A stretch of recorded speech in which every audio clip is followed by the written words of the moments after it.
खैर मकदम है आप सभी का बिग बुलेटिन की इस बिग डिबेट में। आपके साथ मैं हूं समीर अब्बास। फिल्म कलाकार आमिर खान को लेकर जो बयान दिया था डिफेंस मिनिस्टर मनोहर पर्रिकर ने, उसको लेकर लगातार चर्चा गर्म है।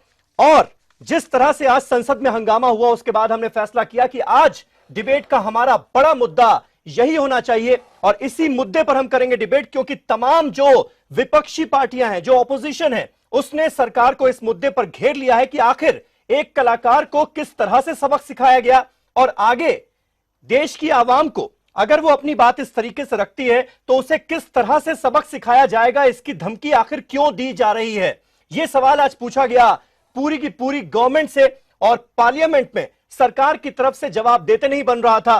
डिफेंस मिनिस्टर ने यह जरूर कहा कि उन्होंने किसी का नाम नहीं लिया था, लेकिन जिस तरह की बातें उन्होंने अपने बयान में की थी उससे यह बिल्कुल साफ जाहिर हो गया था कि वो आमिर खान की ही बात कर रहे हैं। वो यही बात कर रहे हैं कि आमिर खान को कैसे सबक सिखाया गया और आगे भी इस तरह से देश विरोधी बातें जो करेगा उसे कैसे सबक सिखाया जाएगा।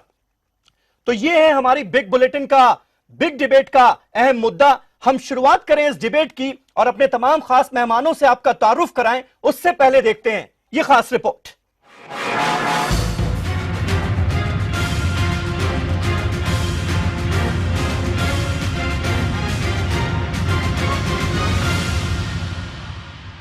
आपको मालूम है क्या हो गया? I do not know what is the reason. Rajya Sabha में आज फिर जबरदस्त हंगामा हुआ। दलितों और अकलियतों के मामले को लेकर कारकुनों ने जबरदस्त हंगामा किया। पार्लियामेंट में पहले दलितों पर हो रहे हमले के मसले को उठाया, लेकिन जल्द ही ये हंगामा अकलियतों के मसाइल पर होने लगा। कांग्रेस रहनुमा गुलाम नबी आजाद ने आमिर खान पर वजीर दिफा मनोहर पर्रिकर की तरफ से दिए गए बयान को अकलियती तबके से जोड़ दिया और साथ ही वजीर दिफा से ये सवाल भी किया कि मुसलमानों को कैसा सबक सिखाना चाहते हैं। जवाब में वजीर दिफा ने ये कहा कि रुकने पहले वीडियो देख लें, फिर ये तय करें कि उन्होंने क्या कहा था। लेकिन बीएसपी सुप्रीमो मायावती ने वजीर दिफा के बयान पर वजीर आजम से सफाई का मुतालबा किया। What type of lesson he is going to teach us so that everybody knows through this house, the entire nation should be told what type of action and lesson he is going to teach the minorities of this country. Let him speak. Only say one thing, let the members see the video for themselves and they won't go by the newspaper report. Name of anyone? He said he didn't say that. Anyone. गुज़िश्ता साल एक award तकरीब में आमिर से अदम रवादारी के ताल्लुक से सवाल किया गया था, जिस पर आमिर ने कहा था कई लोगों को लगता है कि उनके आसपास अदम रवादारी, अदम तहफ़्फ़ुज़ और मायूसी का माहौल बढ़ता जा रहा है। आमिर ने अपनी अहलिया किरण के हवाले से कहा था कि उसे मुल्क में अदम तहफ़्फ़ुज़ का एहसास होता है। Bureau report, ETV news. And lesson he is going to teach the minorities of this country. Let him speak. Dalits also, not only minorities, Dalits and minorities both. Report किस तरह से आज संसद में इस मुद्दे को लेकर जोरदार हंगामा हुआ। डिफेंस मिनिस्टर ने जिस तरह से बयान दिया था आमिर खान को लेकर, उसके बाद जो पूरा का पूरा ऑपोजिशन है वो आग बबूला है। हमारे तमाम खास मेहमान बिग बुलेटिन के हमारे साथ इस वक्त जुड़ चुके हैं। हमारे साथ हैं शिल्पी अरोड़ा जी, जो कि नेशनल स्पोक्स पर्सन है कांग्रेस पार्टी की। शाइना एनसी थोड़ी देर में हमारे साथ जुड़ेंगी, बीजेपी की प्रवक्ता हैं, मुंबई से वो हमारे साथ होंगी। मोहम्मद शाहिद जो कि समाजवादी पार्टी के नेता हैं, वो लखनऊ से हमारे साथ मौजूद हैं। असलम आजाद साहब का भी हम रुख करेंगे, जेडीयू को भी इस चर्चा में हम शामिल करेंगे, एमएलसी हैं जेडीयू के, वो हमारे साथ जुड़ेंगे। इसके अलावा मौलाना अब्दुल हमीद नोमानी साहब, जिनसे आप वाकिफ होंगे बहुत अच्छी तरह से, जमीयत उलेमाए हिंद के प्रवक्ता हैं, स्पोक्स पर्सन है, वो भी हमारे साथ इस बहस का हिस्सा बनेंगे। और जितेंद्र खुराना साहब जो कि जाने माने हिंदूवादी नेता हैं, वो भी हमारे साथ मौजूद हैं। जितेंद्र खुराना साहब, मनोहर पर्रिकर ने जो बयान दिया था, जिस तरह से उसमें आमिर खान का नाम तो नहीं लिया गया था, लेकिन जिस तरह की बातें की गई थी, आपको लगता है इसमें कोई शक और शुबा रह जाता है कि आज जिस तरह से डिफेंस मिनिस्टर ये कह रहे हैं कि भाई उन्होंने नाम तो लिया नहीं था आमिर खान का, फिर इतना हो हल्ला क्यों मचाया जा रहा है? क्यों ये समझा जा रहा है कि आमिर खान की बात कर रहा था मैं? इसका क्या मतलब है? नहीं मुझे एक बात बताइए कि किसी का भी भले नाम ना लिया हो गया हो, लेकिन किसी को तो एड्रेस किया गया है। मेरा एक प्रश्न यहां पर है, हाँ। जो भी एड्रेस किया गया क्या वो ठीक है या गलत है? एक मेरा ये प्रश्न है आपसे। जब आमिर खान जी की स्टेटमेंट आई थी तो वो विषय था दादरी में बिसड़ा विलेज का जो अखलाक की हत्या के बाद जो मैटर चल रहा था वो ये था, लेकिन उस समय की वो घटना नहीं, सिर्फ थी उस कि मैटर को डिस्कस नहीं किया 10 था या आमिर खान 15 ने। जो आपको मैं याद दिला दूं जितेंद्र साहब, कार्यकर्ता, सिर्फ उस मैटर को डिस्कस बिल्कुल नहीं किया था आमिर खान ने। आमिर खान ने ये जरूर कहा था कि जिस तरह से इंटॉलरेंस उसका उन्होंने निकाला आमिर खान जी ने कि जिस तरह से इंटॉलरेंस में जो अलग अलग वाकये हो रहे हैं उनसे कहीं ना कहीं डर लगता है। और मेरी वाइफ ने मेरे साथ ये बात शेयर की, ये कहा था उन्होंने रेफरेंस से अब्बास साहब उन्होंने अपनी पत्नी का रेफरेंस देते हुए कहा था, लेकिन जो चर्चा उठी थी वो अखलाक के मुद्दे के बाद ही उठी थी। लेकिन उसकी स्थिति और अब की स्थिति में अंतर यह है कि तब यह फैलाया जा रहा था कि गलत फहमी में मार दिया गया और उनका अखलाक का एक मिनट, अखलाक का परिवार झूठ बोल रहा था। अब पता चल गया कि वहां बीफ था, वहां गौमांस था, वहां गौमांस था। ये आपको पता चल गया है? सुनने में मुझे ये कहां से इंफॉर्मेशन आपके पास आई? तो बात यह है कि आमिर खान जी की स्टेटमेंट तो गलत थी। कहां से आई? ये मथुरा लैब जो अभी आया है और कोर्ट ने, जो डिस्ट्रिक्ट कोर्ट ने उसके परिवार के ऊपर एफआईआर करने का ऑर्डर दे दिया है, वो क्या है? उसके अखलाक के परिवार के ऊपर गौ हत्या का एफआईआर का ऑर्डर हो गया ना? क्यों हुआ? हाँ, तो एफआईआर दर्ज होने का क्या मतलब होता है जितेंद्र साहब? एफआईआर दर्ज होने का मतलब ये होता है कि जुर्म साबित हो गया, वो गुनहगार हो गया। ये एफआईआर दर्ज होने का मतलब ये होता है। नोमानी साहब, आप करेक्ट करना चाहेंगे? जितेंद्र साहब तो मानकर बैठ गए हैं कि अखलाक का परिवार जो था वो गुनहगार था। खैर, यहाँ पर हम अखलाक के परिवार की बात नहीं कर रहे हैं, यहाँ आमिर खान को जिस तरह से टारगेट किया जा रहा है और जिस तरह से डिफेंस मिनिस्टर साफ तौर पर कह रहे हैं जैसे उन्हें सबक सिखाया गया वैसे ही सबक सिखाया जाएगा, इसका क्या मतलब है नोमानी साहब?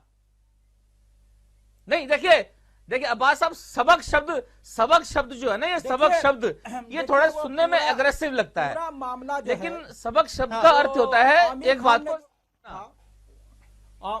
आमिर खान ने जो कहा था वो सिर्फ जो है बसेड़ा का मामला नहीं था, बल्कि जो है महाराष्ट्र में और जो कर्नाटका में और जो यूपी में और मध्य प्रदेश में जो कुछ भी हुआ था उसके संदर्भ में कहा था। हाँ। दिक्कत यह है कि वो लोग जो है कुछ संगठनों की बात आती है या कुछ लोगों की बात आती है तो इसको जो है वो पूरे देश से जो है और जो है वो समाज से जोड़ के देखा जाता है। ऐसा नहीं होता है।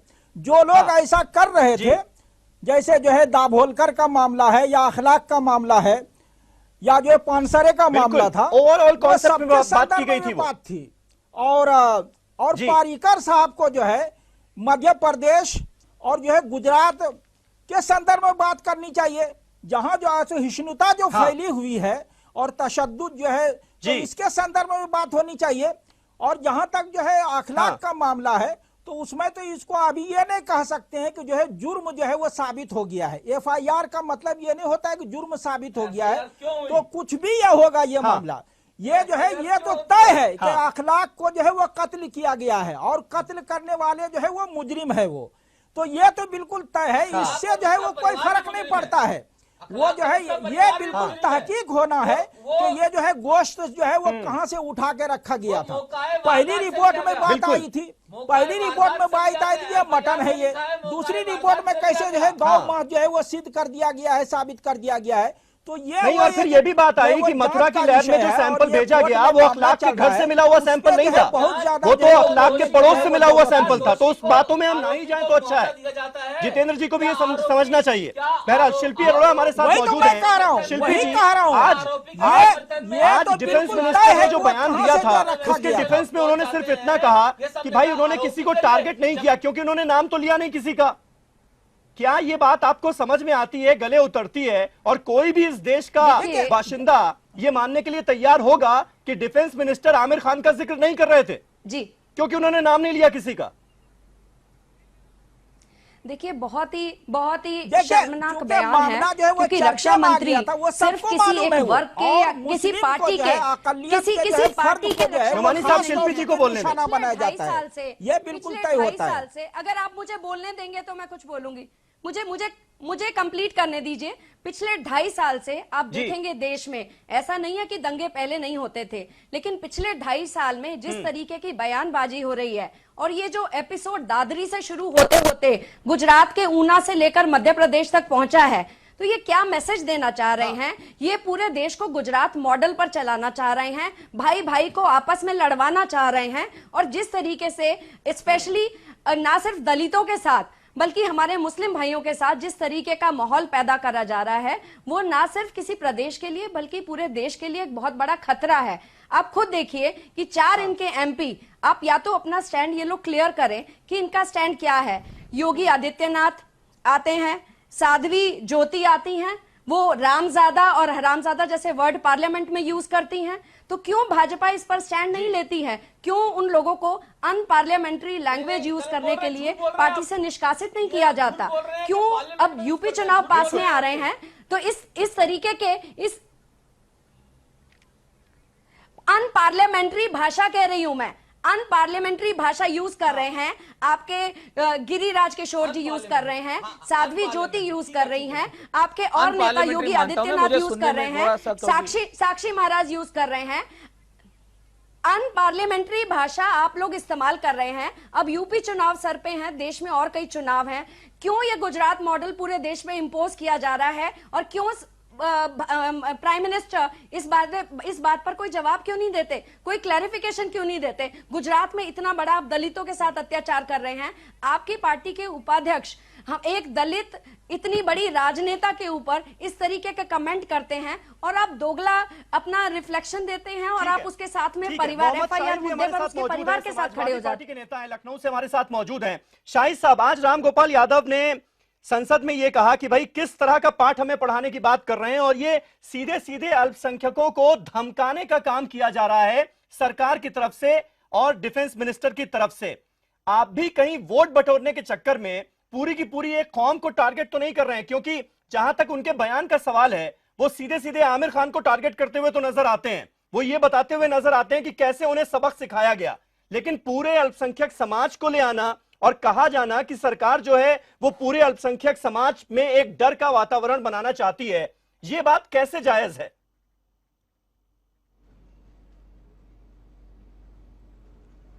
देखिए समीर साहब, सबसे अहम बात यह है कि 2017 में चुनाव हैं 5 स्टेटों के, उसको मद्देनजर रखकर भारतीय जनता पार्टी और उसके मंत्री और उसके सांसदों ने यह तय एक होड़ मची है, कौन कितना एक कम्युनिटी को गाली देगा, कौन कितना एक कम्युनिटी के साथ के खिलाफ अनर्गल आलाप करेगा। ये कंपटीशन है भारतीय जनता पार्टी के अंदर। और एक सबसे अहम बात यह है, फायदा क्या होगा अगर एक तबके में डर पैदा हो जाएगा तो फायदा क्या होगा पार्टी को?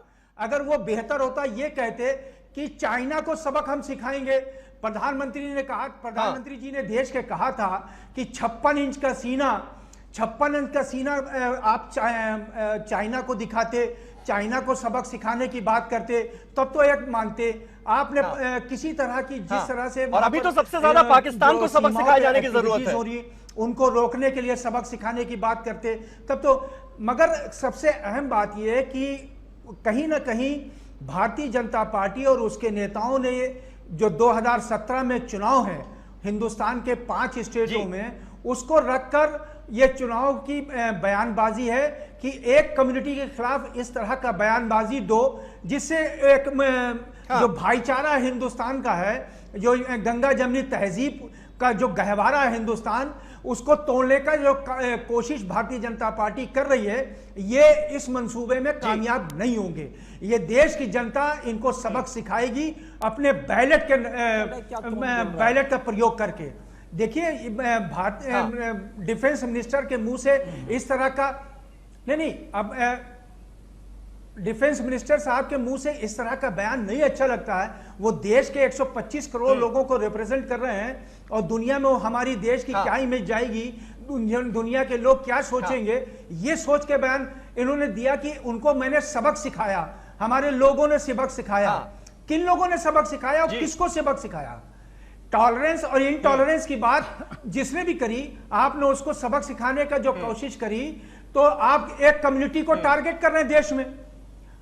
आज जिस दिन से भारतीय जनता पार्टी की केंद्र में सरकार आई है, असलम आजाद साहब भी हमारे साथ पटना से मौजूद हैं, जेडीयू के एमएलसी हैं, और उन्हें इस बहस में इसलिए शामिल किया गया है क्योंकि जेडीयू जो है वो उत्तर प्रदेश में चुनाव लड़ने की इस वक्त तैयारी कर रही है। यूपी में उसका एक अहम रोल होगा ऐसा माना जा रहा है। नीतीश कुमार रैलियां कर रहे हैं यूपी में।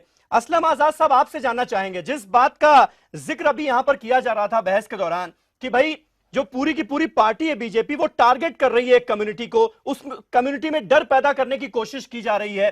अभी यूपी में बीजेपी को भी चुनाव लड़ना है, इस स्ट्रैटेजी का क्या फायदा होगा उसे, जिस वजह से ऐसा किया जा रहा है, अगर इस बात को मान लिया जाए, विपक्ष के इन आरोपों को अगर सही मान लिया जाए तो?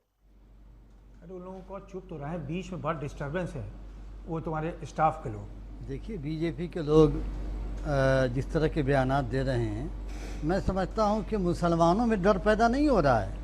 मैं तो ये समझ रहा हूं कि बीजेपी जो है मुसलमानों से डरी हुई है, इसलिए कि ये 20 करोड़ मुसलमान, ये 20 करोड़ मुसलमान जो उनका जो वोट है वो हथियार है। वो ये समझते हैं कि अगर ये हथियार का इस हथियार का इस्तेमाल हुआ तो उनका खात्मा हो जाएगा। तो ये मुसलमानों में भय और डर पैदा नहीं कर रहे हैं, ये हम समझते हैं कि वो खुद डरी हुई है, सहमी हुई है कि उनके पांव के नीचे से जमीन निकल चुकी है और इख्तिदार की कुर्सी उनको फिर दोबारा हासिल नहीं होगी।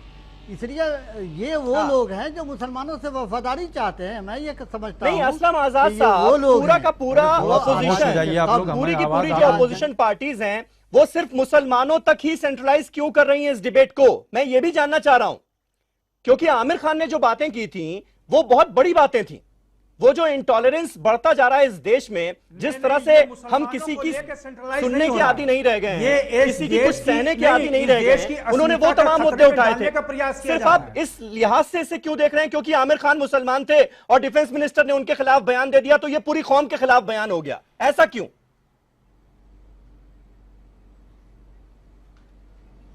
देखिए, ये लोग झूठ की खेती कर रहे हैं। नहीं, देखिए समीर साहब, जो डिफेंस मिनिस्टर साहब का बयान है वो निहायत अफसोसनाक है। उन्होंने एक बहुत लोगों ने इंटॉलरेंस और टॉलरेंस पे डिबेट करी और बहुत लोगों ने कमेंट किया। उन्होंने एक व्यक्ति को टारगेट किया, इसलिए ये बात कही जा रही है। बोलना चाहेंगे इस पर? साहब, मुझे थोड़ी आवाज में समस्या आ रही है, मैं जवाब देना चाहता हूं पर एक थोड़ा प्रश्न दोबारा कर देंगे?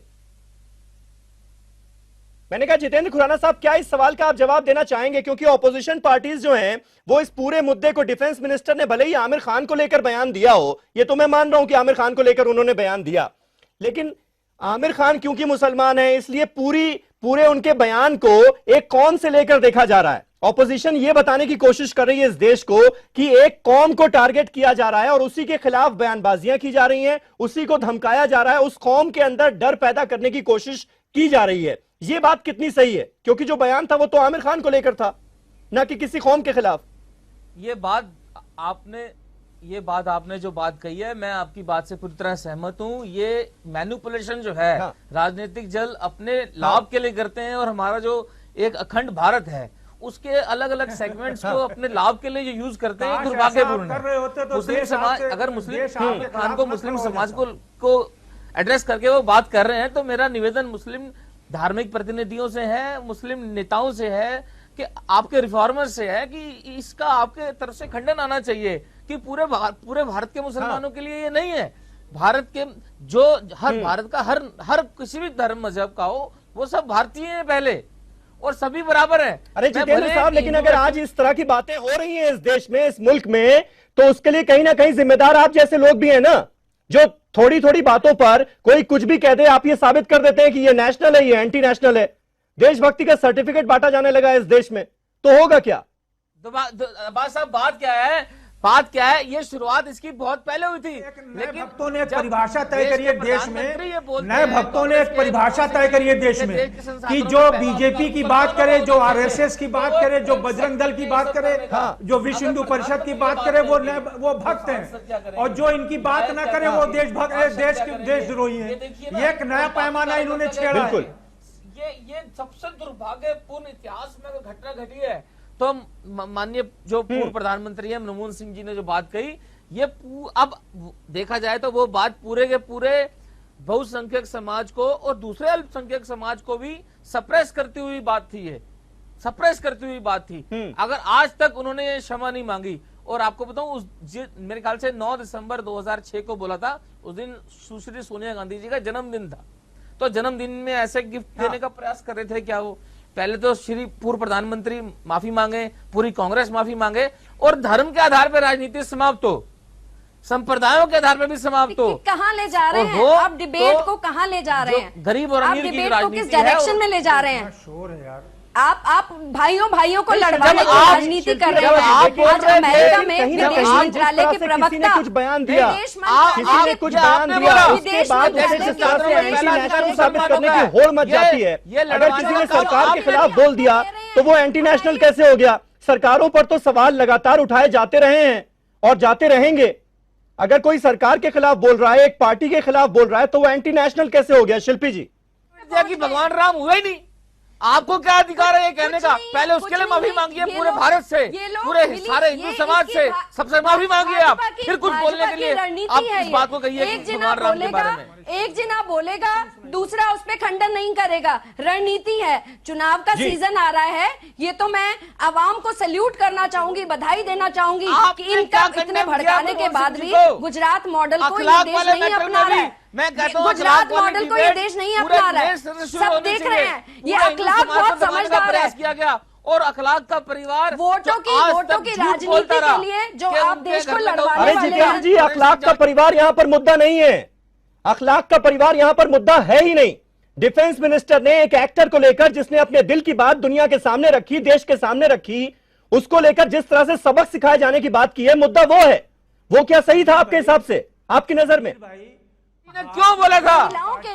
इंटॉलरेंस डिबेट क्यों हुई थी? क्यों हुई थी इंटॉलरेंस डिबेट? आप मुझे बताइए। मैं आपको 2 उदाहरण दूं। ये जो अखलाक वाली दुर्भाग्यपूर्ण जो घटना हुई, ये सितंबर में हुई थी। उससे कुछ समय पहले मार्च में, मुझे लगता है जितेंद्र जी, यही सबसे बड़ी समस्या है, यही सबसे बड़ी प्रॉब्लम है कि वो ऐसा क्यों बोलेगा, वो ऐसा कैसे बोल सकता है। इन्हीं बातों में एक तरह की कहीं ना कहीं धमकी छुपी रहती है। एक छोटा सा ब्रेक ले रहे हैं। सबसे बड़ा सवाल इस वक्त बीजेपी की तरफ से खड़ा हो रहा है, बीजेपी से लोग सवाल पूछना चाह रहे हैं। बीजेपी की तरफ से शाइना एनसी मुंबई से हमारे साथ थोड़ी देर में जुड़ेंगी। एक छोटा सा वक्फा ले लेते हैं, यहां पर एक छोटा सा ब्रेक लेते हैं, फौरन हाजिर होते हैं और बिग बुलेटिन की बिग डिबेट को आगे बढ़ाते हैं इस वक्फे के बाद।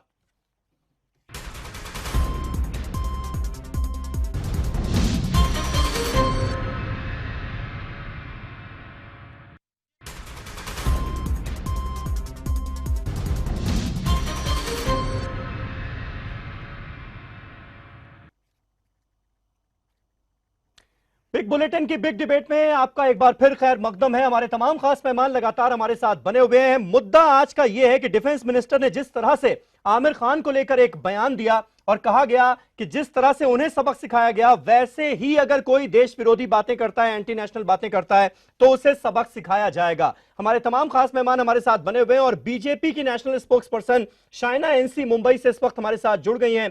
शाइना, डिबेट में आप थोड़े देर बाद में शामिल हुई, एक हिस्सा डिबेट का निकल चुका है, लगातार हम डिस्कशन कर रहे हैं आज जिस तरह से ऑपोजिशन पार्टीज ने डिफेंस मिनिस्टर के इस बयान के बाद पूरी की पूरी सरकार की घेरेबंदी की, उस पर आप जरा मुझे यह समझाइए कि डिफेंस मिनिस्टर के इस बयान का आखिर मतलब क्या है? क्या सरकार वाकई अदालत बन चुकी है और वो एक अभिनेता को, वो एक कलाकार को उसने सबक सिखाया और आगे भी ऐसे सबक सिखाया जाएगा? क्या यह मैसेज देने की कोशिश है?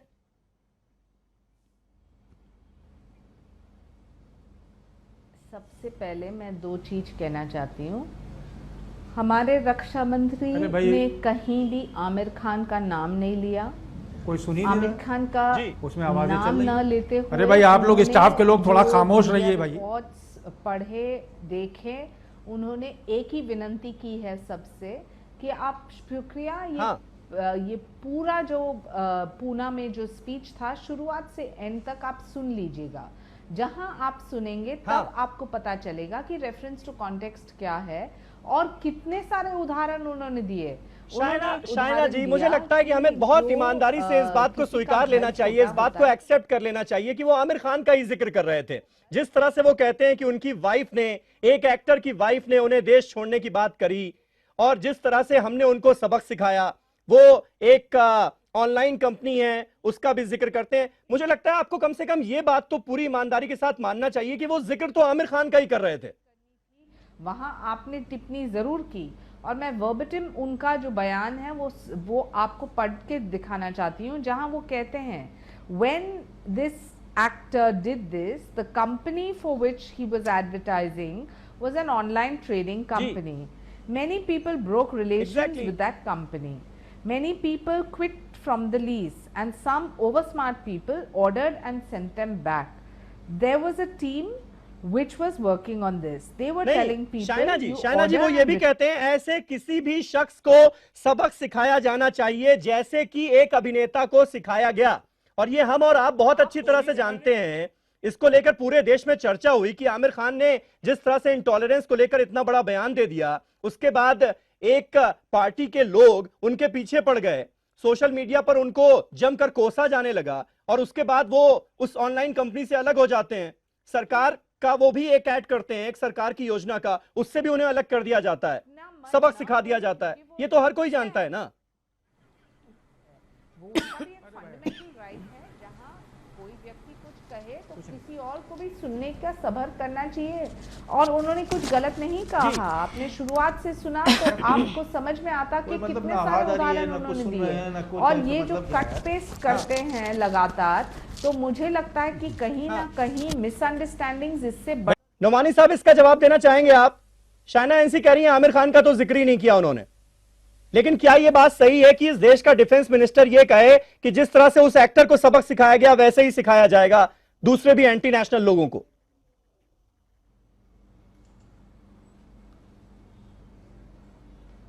आमिर खान ने अपने एहसासात को जो है वो जाहिर किया था और ये कोई गलत नहीं है। किसी संगठन के खिलाफ बोलना, किसी व्यक्ति के खिलाफ बोलना, सरकार के खिलाफ बोलना, वो जो है देश के खिलाफ बोलना नहीं होता है। ये बिल्कुल जो है वो क्लियर है कि जो है डिफेंस मिनिस्टर ने आमिर खान के ही बारे में ये कहा था। और जो है वो चूंकि उनकी एक शख्सियत है, शोहरत भी है, बच्चे के जहन में ये बात है और जिस तरह उनका कंपनी से जो है उनकी एलादगी हुई है, वो सब चीजों के जो है तनाजुर में, संदर्भ में ये बात बिल्कुल क्लियर है। तो जो है वो आप जो है करण जौहर का नाम क्यों नहीं लेते हैं, विजय वर्गीय का क्यों नहीं लेते हैं, गुजरात का जिक्र क्यों नहीं करते हैं, जिसकी वजह से तशद्दुद फैल रहा है और आलमी सतह पे जो है। शायना जी सीपीएम के सीनियर लीडर हैं, सीताराम येचुरी महासचिव हैं, उन्होंने साफ तौर पर कहा कि ये किसकी रक्षा कर रहे हैं, हमें तो जरूरत है कि पाकिस्तान से हमारी रक्षा की जाए। कांग्रेस पार्टी ने भी आज ये कहा कि डिफेंस मिनिस्टर पाकिस्तान से हमारी रक्षा करें, जो लगातार आतंकवाद फैला रहा है, टेररिज्म फैला रहा है। वो तो एक एक्टर के खिलाफ बात कर रहे हैं और अपने ही देश में असुरक्षा फैला रहे हैं, अपने ही देश में इनसिक्योरिटी का माहौल पैदा कर रहे हैं। क्या नाम है एंकर का? नहीं, ये तो वोट बैंक की राजनीति है ना, ये वोट बैंक की राजनीति है। रक्षा शायना जी, ये सवाल आपसे की राजनीति है ये कि एक जो है वर्ग को जो है वो खड़ा किया जाए कुछ लोगों के खिलाफ। जो है आज पार्लियामेंट में हुआ जवाब क्यों नहीं देती हैं पार्लियामेंट में? कि कौन है? अगर वो आमिर खान नहीं है तो कौन है? ढंग से ऑपोजिशन ने सिर्फ रुकावट की राजनीति की, इससे काम हो सकता है। और मैं आपको याद दिलाना चाहती हूँ, ये वही शायना जी आप बता दीजिए कि कौन है। शायना जी आप देश को बताती क्यों नहीं? वो भी तो पर्रिकर जी का ही देन था, जो मुंह तोड़ जवाब हम देते गए। जहां हमारे सोल्जर्स मर गए वहां भी पर्रिकर जी का हाथ था और पर्रिकर जी हमेशा सक्रिय रूप से वो उनके वो तो बहुत अच्छी बात है, उसकी तो पूरे देश ने सराहना की, लेकिन उनका उसकी पूरे देश ने सराहना की, मीडिया ने सराहना की। लेकिन शायना जी, एक एक्टर के लिए सबक सिखाने वाली बात का जिक्र करना किसी हेडमास्टर की तरह, ये क्या सही था? शिल्पी जी ये पूछ रही हैं आपसे। Freedom of speech I have not used anyone's name. अरे भाई अभी जो है अभी ए राजा ने क्या कहा तेलंगाना में, हैदराबाद में क्या कहा उन्होंने कि दलित जो है वो दलितों को जो जो जो पिटाई हुई है वो सही हुई है। ये तो बीजेपी का आदमी कह रहा है ना कि दलितों की जो पिटाई हुई है सही हुई है। ये गलीज और नापाक लोग हैं। उसके बाद कह रहे हैं शायना जी, एक बड़ा अहम सवाल इस डिबेट में खड़ा हो रहा है। हमारे तमाम खास मेहमान इस ओर इशारा कर रहे हैं कि भाई अगर सरकार के खिलाफ कोई कुछ बोल रहा है कि सरकार ने ये ठीक नहीं किया, ये काम ठीक नहीं हो रहा है देश में, तो वो एंटी नेशनल कैसे हो गया? कहीं ना कहीं ये साबित करने की कोशिश की जा रही है कि एक पार्टी के खिलाफ जो बोलेगा, सरकार के खिलाफ जो बोलेगा, वो एंटी नेशनल हो गया और अब एंटी नेशनल लोगों को सबक सिखाया जाएगा। तो ये क्या मैसेज देने की कोशिश की जा रही है? सत्ताधारी पार्टी के खिलाफ बोलती है, तो इसमें आप जो है कैसे कह देंगे कि जो है वो देश के खिलाफ? उन्होंने कहीं आमिर खान का जिक्र भी नहीं किया। एक भाजपा और संघ जो है किसी को देशभक्ति का सर्टिफिकेट। मोहम्मद शाहिद साहब आपसे जानना चाहूंगा, ये भी जानना चाहता है तो किसको कहा? डिफेंस मिनिस्टर ने दी है, भाई देश जानना चाहता है, उन्होंने जिक्र नहीं किया। जेएनयू में फिर क्या कर रहे हैं? अगर मान लिया जाए कि आमिर खान का उन्होंने जिक्र नहीं किया, तो आपको क्यों लगता है कि कम्युनिटी को टारगेट कर रही है सरकार? करके पाकिस्तान को कहा, चाइना को कहा, किसको कहा? Speaking about people who are against the country, बल्कि उन्होंने कहा and I quote, he says कि जब लोग कोई काम करते हैं जो देश के हित में नहीं है जनरली, तो हमें एक लेसन सिखाना चाहिए कि पब्लिक की ताकत क्या है। जो एक प्रोडक्ट हो या कोई मुद्दे हो जो आप बॉयकॉट करना चाहते हैं, तो क्या ये एक सेंसिबल कमेंट नहीं है? नहीं, देश के खिलाफ कौन सा स्टेटमेंट है ये कौन तय करेगा शाइना जी? सवाल सबसे बड़ा यही है। एग्जाम्पल तो उन्होंने आमिर खान का दे दिया, तो यानी लोगों को तो यही लगेगा ना कि आमिर खान जो थे वो देश के खिलाफ बात कर रहे थे, वो एंटी नेशनल बात कर रहे थे, इसलिए उन्हें सबक सिखाया जाना चाहिए। मोहम्मद शाहिद साहब जवाब देंगे आप इसका? मैं इस पे बोलना चाहूंगी। हाँ देखिए समीर भाई, मैं ये भारतीय जनता पार्टी से ये पूछना चाहता हूं, देश के डिफेंस मिनिस्टर साहब ने जो कहा कि सबक सिखाया गया, तो किसको सिखाया गया और किसको आप बताना चाहते हैं? किसके लिए कहा है आपने? ये देश जानना चाहता है।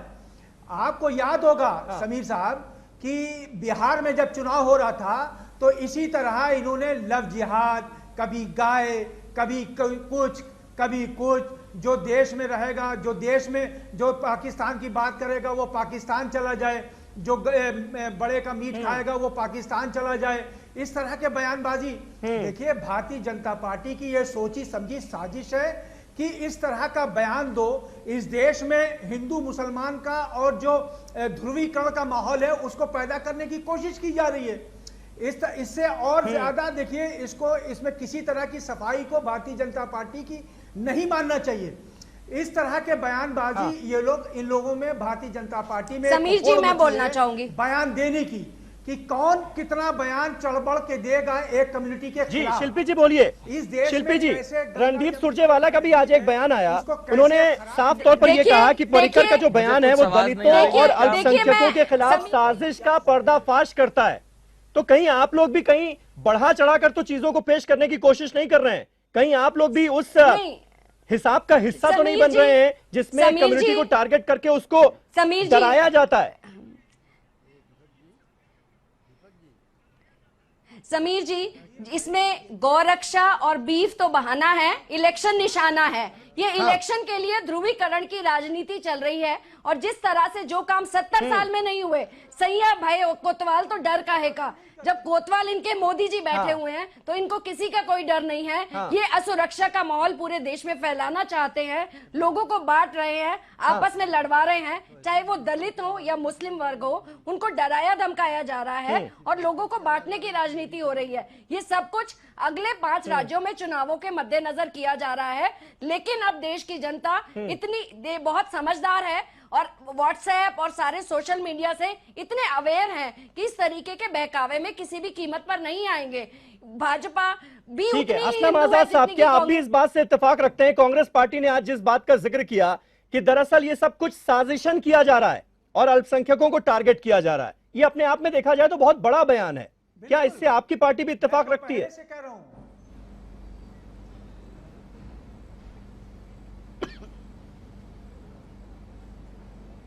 जी हालांकि आपका वहाँ खाली हो। हमें लाना चाहेंगे तो बताइए, डिबेट में कुछ मैं कहना चाहूंगा इसके ऊपर।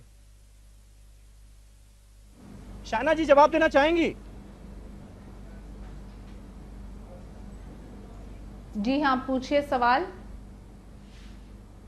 सवाल यही है, जिस तरह से तमाम मेहमान ये बात उठा रहे हैं, ऑपोजिशन टारगेट इस बात को लेकर कर रहा है कि दरअसल दलितों और अल्पसंख्यकों के खिलाफ साजिश एक तरह की रची जा रही है, और मनोहर पर्रिकर का जो बयान है वो इस साजिश का पर्दाफाश करता है। कहीं ना कहीं ऑपोजिशन आपको, बीजेपी को, सरकार को इसी बात को लेकर टारगेट कर रहा है, और पूरा विपक्ष इस मामले में लामबंद नजर आ रहा है, एकमत नजर आ रहा है। सच्चाई तो ये है कि ऑपोजिशन का एक ही काम है, वो है रुकावट की राजनीति, और जो रुकावट वो लगातार पार्लियामेंट में कर रहे हैं। मैं विनती करूंगी कि आप सकारात्मक डिबेट्स उठाइए। रक्षा मंत्री से जो आपके पास सवाल है पाकिस्तान को लेके, चाइना को लेके, बॉर्डर सिक्योरिटीज को लेके, टेररिज्म को लेके, ये सब सवालों के प्रति फोकस न करते हुए यही बयानबाजी चालू है। ये कि फोकस आपने लेकिन क्या किसने कहा, भटकाया? मैंने क्या शायना जी किया, सवाल तो यही, इसका फोकस किसने भटकाया? context क्या है, देश तो उनसे इसका यही एक्सपेक्ट कर रहा है। नहीं, आप डराते रहे लोगों को, चाइना से आप रिश्ते लोगों को कैसे हैं वो इसकी बात डराते करेंगे, रहे। लेकिन वो एक एक्टर को जब सबक सिखाने की बात करते हैं तो बहस को उस दिशा में कौन लेकर जा रहा है? सबक किसी ने ये शब्द इस्तेमाल ही नहीं किया। शायना और जी ये आप लोगों को एक्टर धमकाते लेसन क्या होता है? रहे सबक ही तो होता है शायना जवाब जी। भी ना दे। उन्होंने कहा एक छोटा लड़का था। आप सुन लीजिए शुरुआत से, सुन लीजिए शुरुआत से। आपने तो ठान लिया है, आपके मन में आपने तय किया है कि रक्षा मंत्री ने कुछ गलत किया है, तो आप वो चलाते रहेंगे। अभी उसमें आपको कट पेस्ट करना है या यहाँ से एक शब्द निकालना है, वहां से एक शब्द निकाल के जोड़ना है, तो वो आप जाने कि आप क्यों कर रहे हैं। मैं आपसे विनती कर रही हूं कि सकारात्मक डिबेट कीजिए, और जिस ढंग से ऑपोजिशन एक ही काम करते आ रही है पार्लियामेंट में, टैक्स पेयर्स के पैसे का बर्बादी, जहां वो चर्चा नहीं करने देते हैं, जहां सवालों का जवाब नहीं होता है, ये तू मैं सभी को फंसाना है, और हम फंसने वाले नहीं। मैं बहुत देर से इंतजार कर रहा हूं आपकी। जितेंद्र खुराना जी, क्या इससे देश का भला होगा आपको लगता है? इस तरह की डिबेट अगर इस देश में करनी पड़ रही है, कोई किसी को सबक सिखाने की बात कर रहा है और किसी को एंटी नेशनल बताया जा रहा है, इससे कुछ भला होगा क्या देश का? अब्बास साहब देखिए, मेरी बात सुनिए। आप देखिए, आपने ये अभी एक मिनट पहले कहा दलित या मुस्लिम समाज के लिए षड्यंत्र। दलित हिंदू समाज का एक अभिन्न अंग है और मुस्लिम भारत का एक अभिन्न अंग है, ठीक है? तो दलित भारत का, जो हिंदू और भारत समाज का एक अभिन्न अंग है। कोई षड्यंत्र नहीं है, सिर्फ राजनीति के लिए कुछ पॉलिटिकल पार्टीज, चाहे वो स्थानीय हो या उसमें एक दो पार्टी नेशनल पार्टीज हो, वो अपने फायदे के लिए समाज को बांटने का प्रयास करती हैं। चलिए, तो दुर्भाग्यपूर्ण है। हमें बहुत बड़ा सोशल रिफॉर्म को कबूल किया और कि कुछ पॉलिटिकल पार्टीज जो हैं वो इन मसलों का इस्तेमाल कर रही हैं वोट की राजनीति के लिए। बहुत बहुत शुक्रिया मैं कहना चाहूंगा आप सभी मेहमानों का। जितेंद्र खुराना साहब, आपका भी बहुत बहुत शुक्रिया। शिल्पी अरोड़ा जी, आपका बहुत शुक्रिया। शायना एनसी, आप हमारे साथ इस बहस का हिस्सा बनी, बीजेपी का आपने रुख रखा, बहुत बहुत शुक्रिया। मोहम्मद शाहिद साहब, मौलाना अब्दुल हमीद नोमानी साहब, आप सभी का इस बहस में जुड़ने के लिए बहुत बहुत शुक्रिया। बिग बुलेटिन की बिग डिबेट आज हम यहीं खत्म करते हैं, और अब आपसे रोज सोमवार से शुक्रवार रात 8 बजे मुलाकात होगी ईटीवी उर्दू पर, और इसी तरह से हम बिग बुलेटिन की बिग डिबेट करेंगे दिन के सबसे बड़े मुद्दे पर। आज के लिए बस इतना ही। नमस्कार।